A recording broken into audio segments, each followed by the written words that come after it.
By early 1945, the war in the Pacific was closing in on Japan. But the empire would not surrender. Every island, every cave, became a fortress in a defense doctrine of absolute resistance. Today, we confront the two bloodiest invasions of the Pacific War, Iwo Jima and Okinawa. Battles fought not for strategic gain alone, but to prepare the way for the ultimate, terrifying invasion of the Japanese homeland itself. This is the crucible that shaped the final decision. This is the typhoon of steel. In the early months of 1945, as winter gave way to spring, the Pacific War stood at a crossroads. For over 3 years, American forces had fought their way across thousands of miles of ocean, from the desperate days of Guadalcanal to the brutal island-hopping campaigns through the Solomons, the Gilberts, the Marshalls, the Marianas. Each victory brought them closer to the Japanese home islands. Each victory cost more lives. But now, as American bombers began striking Japan itself and as plans were drawn for the final invasion of the Japanese mainland, two islands stood between the present and that terrible future. Two islands that would witness some of the most savage, costly battles in the history of warfare. Two islands whose names would become forever synonymous with sacrifice and suffering, Iwo Jima and Okinawa. This is the story of the firestorm, the final, terrible battles that would seal Japan's fate and reshape the calculations of war itself. By January 1945, American forces under General Douglas MacArthur had returned to the Philippines, fulfilling his famous promise to the Filipino people. The Battle of Leyte Gulf in October 1944, the largest naval battle in history, had effectively destroyed the Japanese combined fleet as a fighting force. American submarines had strangled Japan's merchant shipping, cutting off the flow of oil, rubber, and other vital resources from the conquered territories in Southeast Asia. And from the Mariana Islands, Saipan, Tinian, and Guam, the new B-29 Superfortress bombers were striking Japanese cities with increasing frequency and devastation. These long-range strategic bombers, the most advanced aircraft of their time, could reach Japan from the Marianas. But the round trip was over 3,000 miles, and damaged bombers often couldn't make it back. American planners identified a solution: Iwo Jima, a tiny volcanic island roughly halfway between the Marianas and Japan. If Iwo Jima could be captured, its airfields could serve as an emergency landing site for damaged B-29s returning from raids on Japan. Fighter escorts based on Iwo Jima could accompany the bombers all the way to their targets and back. And Japanese fighters based on Iwo Jima, which currently harassed American bombers and provided early warning of raids, would be eliminated. Iwo Jima was just 8 square miles, a speck of volcanic rock and ash rising from the Pacific. But its strategic value was immense, and its capture would require an amphibious assault against one of the most heavily fortified positions the Americans had yet encountered. Iwo Jima, Japanese for Sulphur Island, was dominated by Mount Suribachi, a 550-foot extinct volcano at the southern tip. The rest of the island was a barren landscape of volcanic ash and rock, with no vegetation, no fresh water, and terrain so difficult that vehicles sank axle-deep in the loose volcanic sand. The island reeked of sulfur. Steam vented from fissures in the ground. It was, one Marine would later say, a godforsaken piece of real estate. But beneath this desolate surface, the Japanese had constructed a fortress. The commander, Lieutenant General Tadamichi Kuribayashi, was one of Japan's most capable officers. He had studied in the United States, understood American military capabilities, and had no illusions about Japan's chances of victory. His orders were not to hold Iwo Jima indefinitely but to make the Americans pay such a terrible price that they might reconsider invading Japan itself. Kuribayashi had months to prepare. His garrison of approximately 21,000 troops dug into Iwo Jima's volcanic rock, creating a honeycomb of tunnels, caves, and concrete bunkers. Positions were mutually supporting, with interlocking fields of fire. Artillery and mortars were positioned in caves, fired, then withdrawn deeper into the tunnels before American counter-battery fire could destroy them. Rather than defending the beaches, where American naval gunfire and air power would destroy any forces in the open, Suribachi positioned his troops inland, in concealed positions where they could survive the preliminary bombardment and then emerge to inflict maximum casualties on the invading Marines. It was a strategy of attrition and delay. Every Marine killed, every day of fighting, every casualty inflicted would raise the cost of the coming invasion of Japan. Suribachi wrote to his family that he did not expect to survive. His mission was not victory but inflicting maximum casualties before his inevitable defeat. Beyond Iwo Jima lay an even larger objective, Okinawa, the largest of the Ryukyu Islands and just 340 miles from the Japanese mainland. Okinawa was 60 miles long, home to nearly 500,000 civilians, and would serve as the staging area for the planned invasion of Japan itself, Operation Downfall. If Iwo Jima was strategically important, Okinawa was absolutely vital. Its harbors could support the enormous fleet required for an invasion. Its airfields could base thousands of aircraft. Its capture would give American forces a secure base from which to launch the final assault on the Japanese home islands. But Okinawa would be defended by over 100,000 Japanese troops and tens of thousands of Okinawan conscripts. The Japanese High Command designated Okinawa as the site of the decisive battle, the place where American forces would be bled so badly that they would accept a negotiated peace rather than invade Japan proper. The battles for Iwo Jima and Okinawa would be the most savage of the Pacific War. They would test American resolve to its limits. And their lessons would echo through the corridors of power in Washington, shaping decisions about how to end the war and at what cost. In February 1945, the V Amphibious Corps, 3 Marine divisions totaling 70,000 men, prepared to assault Iwo Jima. They had trained for months, studied aerial reconnaissance photographs, and been told that the island would be secured in 5 days. They had been told that the preliminary bombardment would destroy most Japanese defenses. They had been told many things. Almost none of it would prove true. The Marines were sailing toward a battle that would redefine what costly meant. They were sailing toward an island where the volcanic sand would be soaked with blood, where death lurked in every cave and tunnel, where the American flag would be raised in triumph even as the battle raged on for weeks more. They were sailing toward Iwo Jima, and hell was waiting. For 3 days before the assault, the U.S. Navy bombarded Iwo Jima with the heaviest concentration of naval gunfire yet employed in the Pacific War. Battleships, cruisers, and destroyers poured thousands of shells onto the tiny island. Aircraft from escort carriers bombed and strafed suspected defensive positions. The island disappeared under clouds of smoke and dust. But Admiral Harry Hill, commanding the bombardment force, had requested 10 days of preliminary fire. He was given 3. It would not be enough.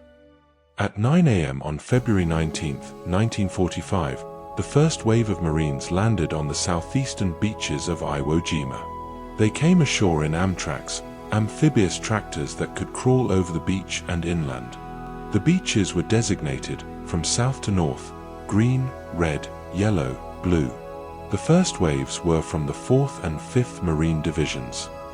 The Marines waded or crawled ashore and immediately encountered the volcanic sand, loose, black, and impossibly difficult to move through. Men sank to their ankles, their knees, struggling to advance. Equipment bogged down. Vehicles couldn't gain traction. It was like trying to run up a sand dune, except under the weight of full combat gear. For the first few minutes, there was almost no enemy fire. Marines advanced inland, confused by the lack of resistance. Some allowed themselves to hope that the bombardment had been more effective than expected, that perhaps Japanese forces had been destroyed or had withdrawn. Then, when the beaches were crowded with men and equipment, when follow-on waves were landing and the assault forces were most vulnerable, the Japanese opened fire. Artillery and mortar shells began falling on the beaches with devastating accuracy. The fire came from positions that had been pre-registered. The Japanese had calculated the exact coordinates weeks earlier and now simply fired at preset targets. Machine gun fire raked the beaches from concealed pillboxes. Marines dove for cover in the volcanic sand, which provided almost no protection. Men were hit, fell, disappeared into craters created by exploding shells. The beaches became a killing ground. Landing craft bringing in subsequent waves were hit by artillery fire, exploding in the surf. Wounded men lay in the loose sand, unable to be evacuated because medics couldn't move through the fire. Equipment piled up at the waterline as vehicles bogged down or were destroyed. But the Marines pushed inland. It was what they had trained for, what they had done on island after island across the Pacific. They fought their way off the beaches, up the terraces of volcanic sand, toward the first objectives. Flamethrower teams attacked Japanese pillboxes, reinforced concrete bunkers with interlocking fields of fire. Combat engineers used explosives to demolish positions. Infantry squads covered the engineers and flamethrower operators, who were priority targets for Japanese defenders. Progress was measured in yards. Each position had to be reduced individually, and behind each destroyed pillbox, deeper inland, waited another. The Japanese defenders would fight until killed. Surrender was not an option. Wounded Japanese soldiers would wait for Marines to approach and then detonate hidden grenades, killing themselves and anyone nearby.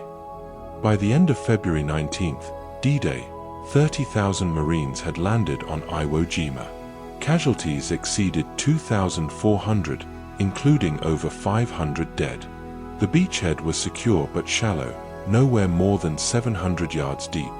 Mount Suribachi, dominating the southern end of the island, remained in Japanese hands, its slopes honeycombed with defensive positions. Over the next 3 days, Marines fought their way around and up Suribachi. The volcano was a fortress, every cave held defenders, every approach was covered by fire. Flamethrowers and explosives cleared positions one by one. On February 23rd, 4 days after the landing, a patrol from the 28th Marines reached the summit. At 10:20 a.m., a small American flag was raised on the summit of Mount Suribachi. Later that morning, a larger flag, obtained from a Navy ship, was raised in its place by a second group of Marines. The moment was captured by Associated Press photographer Joe Rosenthal in what would become the most famous photograph of World War II. The image, 6 Marines straining to raise the flag against the sky, instantly became a symbol of American determination and sacrifice. It appeared on the front page of newspapers across America. It lifted morale at home and in the fleet offshore. It would eventually become a memorial, the Marine Corps War Memorial in Washington, D.C. But the battle for Iwo Jima was far from over. Mount Suribachi had been only the beginning. The bulk of the island, the airfields, the plateau in the north, remained in Japanese hands. And the worst fighting was still ahead. For the next month, the Marines fought their way north across Iwo Jima, yard by yard, position by position. The terrain varied, open areas where Marines were exposed to artillery and mortar fire, ridges and ravines where fighting was at close quarters, areas of jumbled volcanic rock where visibility was measured in feet. But everywhere, the Japanese fought from concealed positions, caves, bunkers, tunnels. A position would appear secure, then fire would erupt from a hidden entrance. Marines would clear a cave with grenades and flamethrowers, only to have Japanese troops emerge from another entrance hours later. The tunnel system was so extensive that some Japanese positions could only be eliminated by sealing every entrance with explosives or bulldozers. The fighting took a terrible psychological toll. Marines fought an enemy they could rarely see. They watched friends die from fire coming from unknown locations. They knew that every step forward might trigger a mine, every cave might hide defenders, every night the Japanese might infiltrate their positions. Sleep was almost impossible. Food tasted of sulfur. Water was scarce and often contaminated with volcanic ash. And the casualties mounted relentlessly. By the end of the first week, Marine divisions that had landed at full strength were down to 60% or less of their combat power. Replacements, many of them fresh from training, were fed into the line and became casualties themselves within days or hours. The island was declared secure on March 16, 1945, 26 days after the landing. But fighting continued for weeks more as Marines hunted down the last Japanese defenders in the tunnel systems. General Kuribayashi's body was never found. He likely died in the final desperate fighting, either killed in combat or committing ritual suicide. The flag had been raised. The island had been taken. The airfields were being prepared for B-29 operations. But the cost, the terrible, unprecedented cost, was only now becoming fully apparent. And even as Marines secured the last pockets of resistance on Iwo Jima, even as damaged B-29s began making emergency landings on the island's repaired runways, an even larger invasion force was gathering for an even more terrible battle. Operation Iceberg, the assault on Okinawa, was about to begin. The casualty statistics from Iwo Jima were unprecedented in American military history and shocking even to commanders hardened by 3 years of Pacific warfare. Of the approximately 70,000 Marines who landed on the island, 26,038 became casualties, over 1/3 of the assault force. 6,821 were killed or died of wounds. Nearly 20,000 were wounded, many grievously. But these numbers only tell part of the story. 27 Medals of Honor were awarded for actions on Iwo Jima, more than for any other battle in American history. 13 of them were awarded posthumously. The Medal of Honor, America's highest military decoration, is awarded for conspicuous gallantry at the risk of life above and beyond the call of duty. That so many were earned in 36 days of fighting speaks to both the intensity of combat and the extraordinary courage required simply to survive. But there was another statistic from Iwo Jima that was equally unprecedented. For the first time in the Pacific War, American casualties exceeded Japanese casualties. Of the approximately 21,000 Japanese defenders, only 216 were taken prisoner. The rest, over 20,000, were killed. They had fought, as ordered, to the death. In previous Pacific battles, Tarawa, Saipan, Peleliu, Japanese casualties had been 2, 3, even 4 times higher than American casualties. The Japanese had fought fanatically, had refused to surrender, had died in their thousands.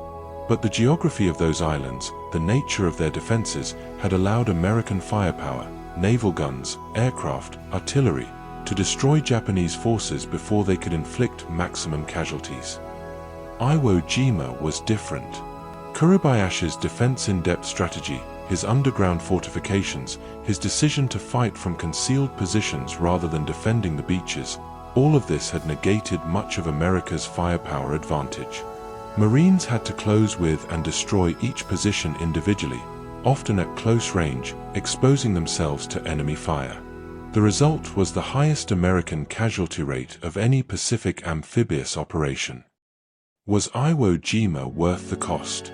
The debate would rage for decades.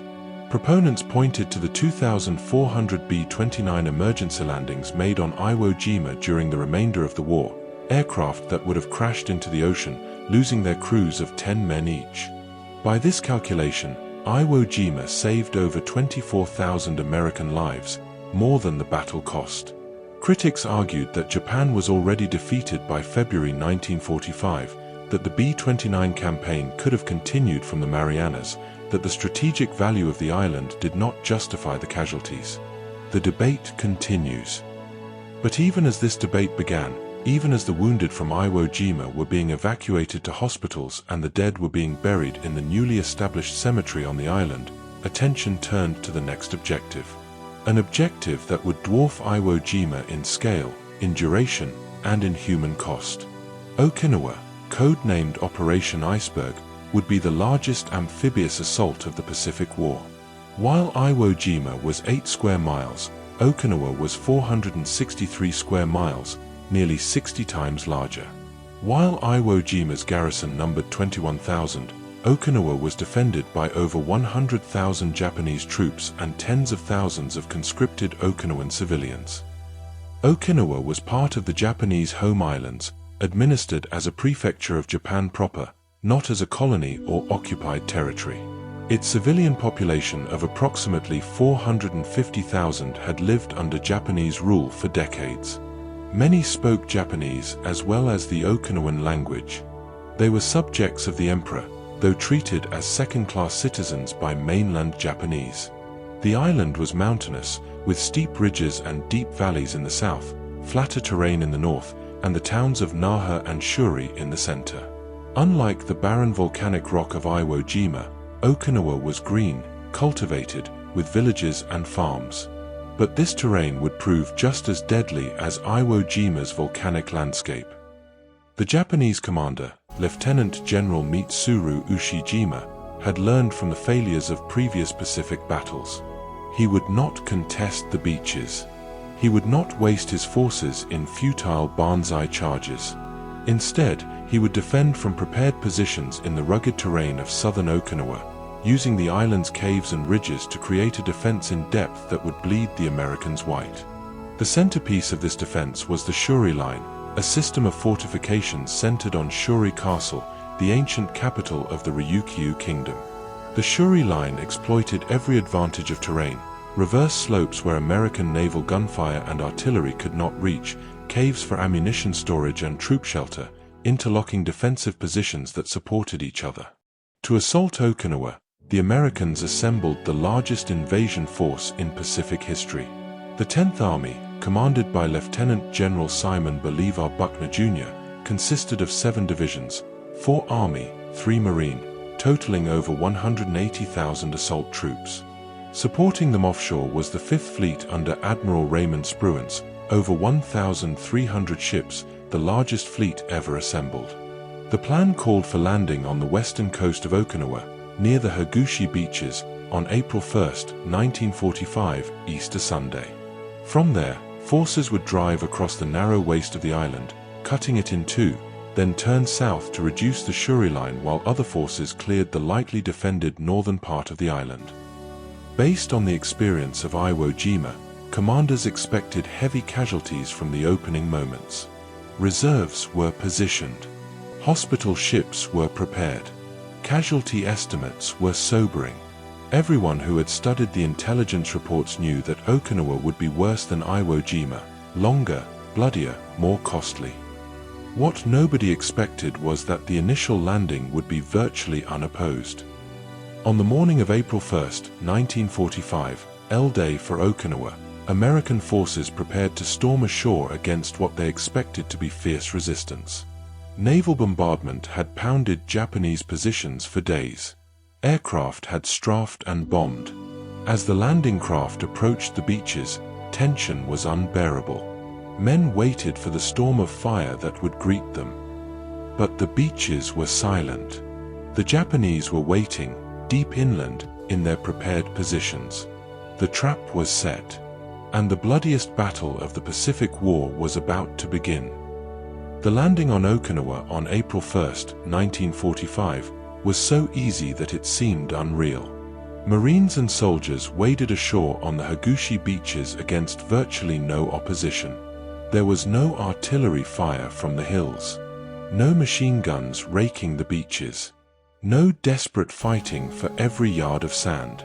By the end of L-Day, 60,000 American troops had landed with casualties of fewer than 30 killed, almost incomprehensibly light compared to Iwo Jima. Some joked that it was an April Fool's gift. Others, more experienced, knew better. The Japanese were waiting. The question was, where?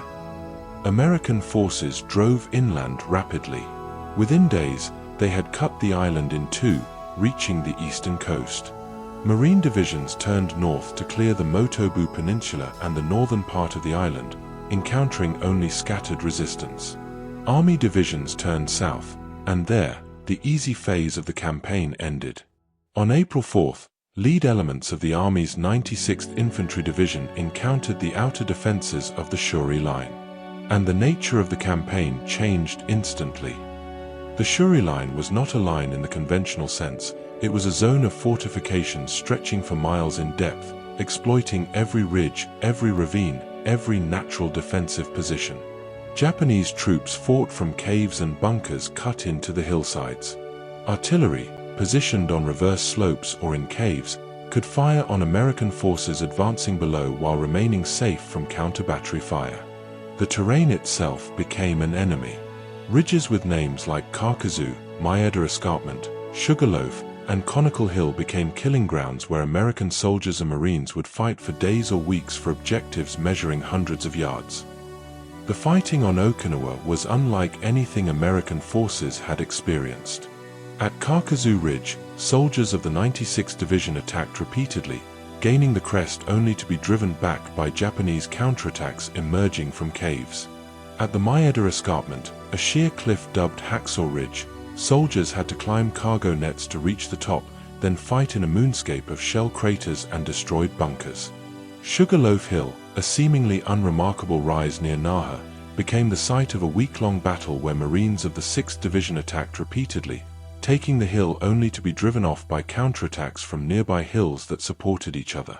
The hill changed hands multiple times. Marine casualties were staggering. The 22nd and 29th Marine Regiments were effectively destroyed and had to be rebuilt with replacements. And then, in May, the rains came. Okinawa's terrain, already difficult, became a nightmare of mud.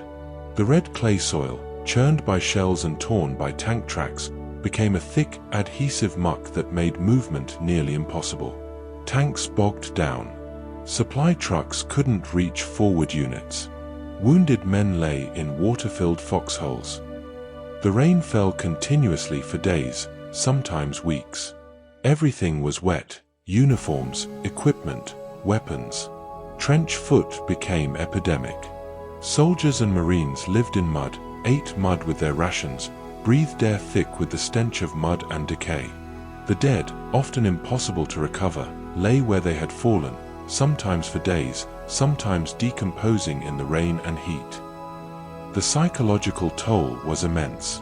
Combat veterans with years of experience broke under the strain. The Japanese defenders, though suffering even worse conditions, fought with fanatical determination. Wounded Japanese soldiers would feign death, then attack American medics trying to help them. Civilians, indoctrinated to fear capture, committed suicide rather than surrender, sometimes entire families jumping from cliffs or detonating grenades. And overhead, in the waters surrounding Okinawa, an even more terrible form of warfare was unfolding, one that would inflict more casualties on the US Navy than any other campaign of the war. The Kamikaze, the Divine Wind, had been born in the desperate days of late 1944, when conventional Japanese air power could no longer match American fighters. Pilots in obsolete aircraft, loaded with explosives, would dive directly into American ships, turning themselves into guided missiles. It was suicide, but it was also the most effective weapon Japan had left. At Okinawa, Japan launched 10 major kamikaze operations, Kikusu, floating chrysanthemum, plus hundreds of individual attacks. Over 1,900 kamikaze sorties were flown against the American fleet supporting the Okinawa invasion. The targets were primarily the radar picket destroyers stationed around the island to provide early warning of air raids. The psychological impact of kamikaze attacks was devastating. Sailors watched aircraft dive toward their ships, knowing that conventional anti-aircraft fire often could not stop a determined pilot. Even if the aircraft was hit and set afire, its momentum often carried it into the ship. Damaged kamikazes would crash through flight decks, explode in hangar bays, start fires that could consume entire ships. The casualty figures were appalling. 36 ships were sunk by kamikaze attacks during the Okinawa campaign. 368 ships were damaged, many severely. Over 4,900 American sailors were killed, more than the total Marine and Army deaths on Iwo Jima. Another 4,800 were wounded. For the US Navy, Okinawa was the bloodiest campaign of the war. On land, the battle for the Shuri Line ground on through April and into May. American forces employed every weapon at their disposal. Artillery fired hundreds of thousands of rounds, naval gunfire pounded Japanese positions, flamethrower tanks incinerated caves and bunkers. The XXIV Corps and 3 amphibious corps attacked side by side, each taking horrific casualties. Finally, in late May, after nearly 2 months of continuous combat, American forces broke through the Shuri line. Japanese forces, their defensive positions finally overwhelmed, retreated south to the Kiyamu Peninsula for a final stand. On June 18th, Lieutenant General Buckner, commanding the 10th Army, was killed by Japanese artillery fire while observing the front lines, the highest-ranking American officer killed by enemy fire during the war. He would not see the final victory. On June 21st, organized Japanese resistance ended. General Ushijima and his chief of staff committed ritual suicide rather than surrender. The island was declared secure. The Battle of Okinawa, 82 days of continuous combat, was over. But the cost, the terrible, unprecedented cost, was only now being calculated. And its implications would reach far beyond Okinawa, far beyond the Pacific, to the very heart of American strategy for ending the war. The casualty figures from Okinawa were staggering beyond comprehension. American forces suffered approximately 49,000 casualties, 12,500 killed or missing, nearly 37,000 wounded. When naval casualties from kamikaze attacks are included, American losses exceeded 65,000. It was the highest American casualty count of any campaign in the Pacific War. Japanese military casualties were even more catastrophic. Of the approximately 100,000 Japanese troops defending Okinawa, over 94% were killed, only about 7,400 were captured. The rest died fighting, committed suicide, or were sealed in caves. But the most terrible cost was borne by the Okinawan civilian population. Caught between two armies, subjected to indoctrination that Americans would torture and murder prisoners, forced by Japanese troops to participate in defense or to commit suicide rather than surrender, the Okinawan people suffered horribly. Estimates of Okinawan civilian deaths vary enormously, from 40,000 to over 150,000. The Japanese government's official count is approximately 94,000, though this is considered conservative. Many died in the fighting, caught in artillery barrages or aerial bombardment. Others died of starvation or disease as the battle raged around them. Thousands committed suicide, often entire families together, convinced by Japanese propaganda that capture meant torture and death. The scale of civilian suffering haunts Okinawa to this day. At places like Suicide Cliff and Banzai Cliff, though these names refer primarily to Saipan, similar events occurred throughout Okinawa. Families jumped to their deaths rather than face capture. At the Himayuri Monument, 222 female students and teachers who served as nurses are commemorated. Almost all of them died in the battle. The Okinawan people, despite being subjects of Japan, often felt betrayed by the Japanese military, which commandeered their food, used their homes as defensive positions, and sometimes forced them to commit suicide to preserve military secrecy or to avoid the burden of feeding and protecting them. The combined casualties from Iwo Jima and Okinawa, over 90,000 American casualties, including nearly 20,000 dead, had a profound impact on American strategic planning. These battles had demonstrated that Japanese forces would fight to the death, that casualties. The combined casualties from Iwo Jima and Okinawa, over 90,000 American casualties, including nearly 20,000 dead, had a profound impact on American strategic planning. These battles had demonstrated that Japanese forces would fight to the death, that casualties would be catastrophic, and that even when facing certain defeat, Japanese commanders would extract the maximum possible cost from American forces. And Iwo Jima and Okinawa were tiny compared to the Japanese home islands. If this was the cost of capturing an 8-square-mile volcanic rock and a medium-sized island, what would be the cost of invading Japan itself? American planners were already working on Operation Downfall, the invasion of Japan, which would consist of 2 phases. Operation Olympic, scheduled for November 1945, would invade Kyushu, the southernmost home island. Operation Coronet, scheduled for March 1946, would invade the Kanto Plain near Tokyo.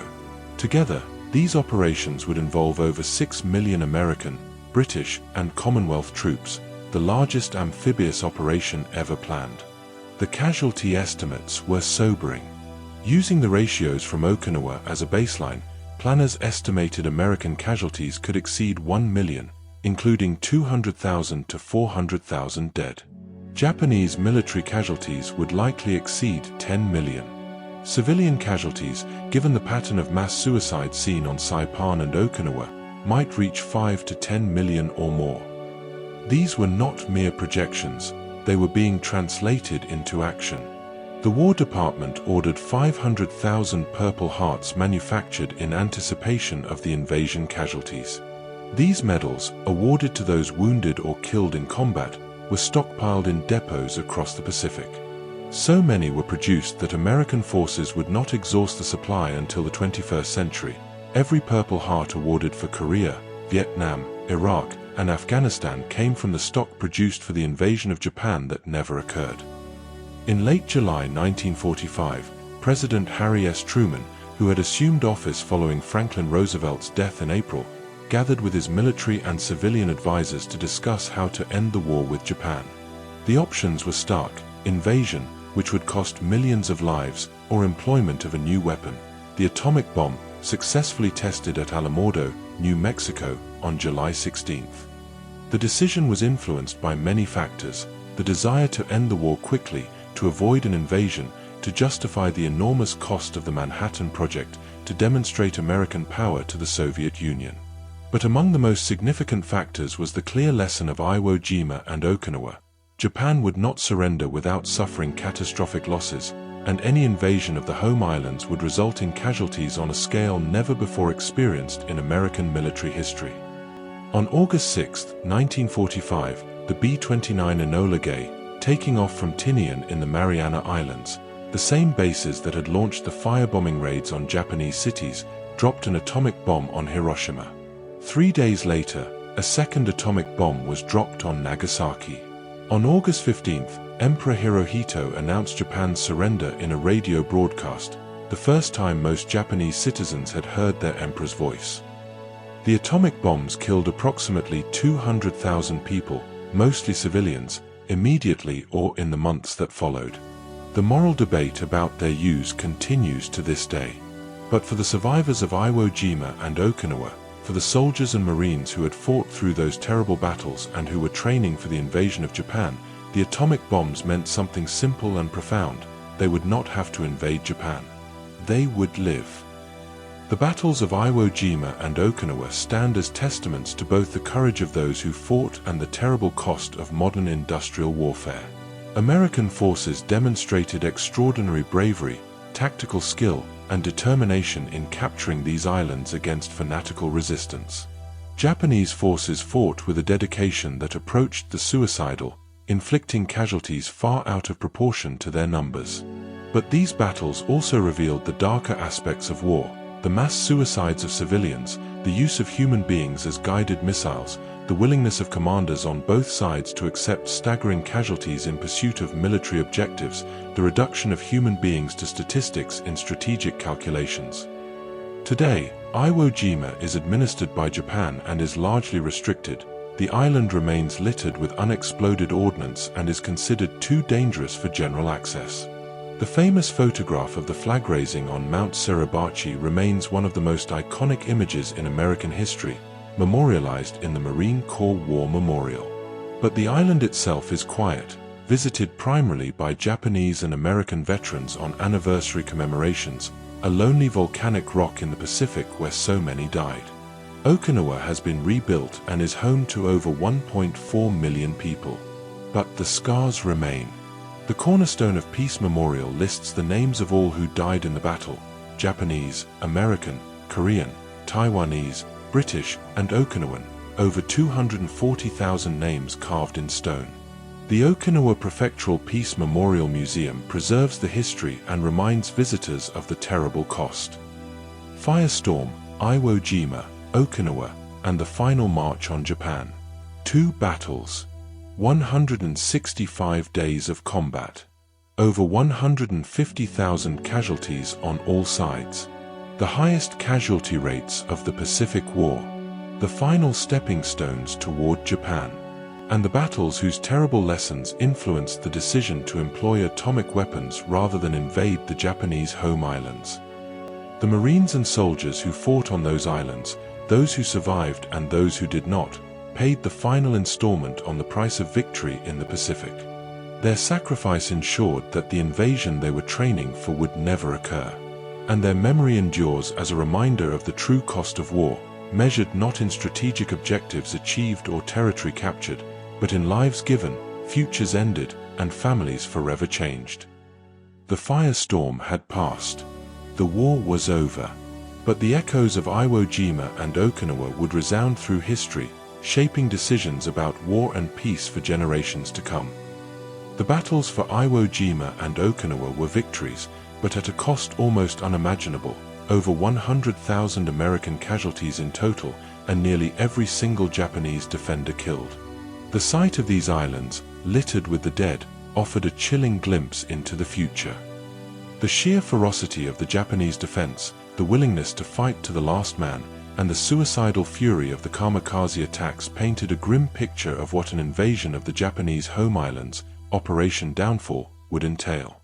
Casualties were projected into the millions. These two islands, soaked in blood, laid bare the terrible dilemma facing President Truman. They solidified the conviction that an alternative, however devastating, might be the only way to end the war without further endless sacrifice. If you want to understand the monumental human cost and the impossible decisions that define the climax of global conflict, make sure you subscribe to History of Conflicts. Hit that notification bell and leave a comment below. We want to know, given the horrific projected casualties for an invasion of mainland Japan, do you believe the experience of Iwo Jima and Okinawa justified the use of the atomic bomb? Thanks for watching.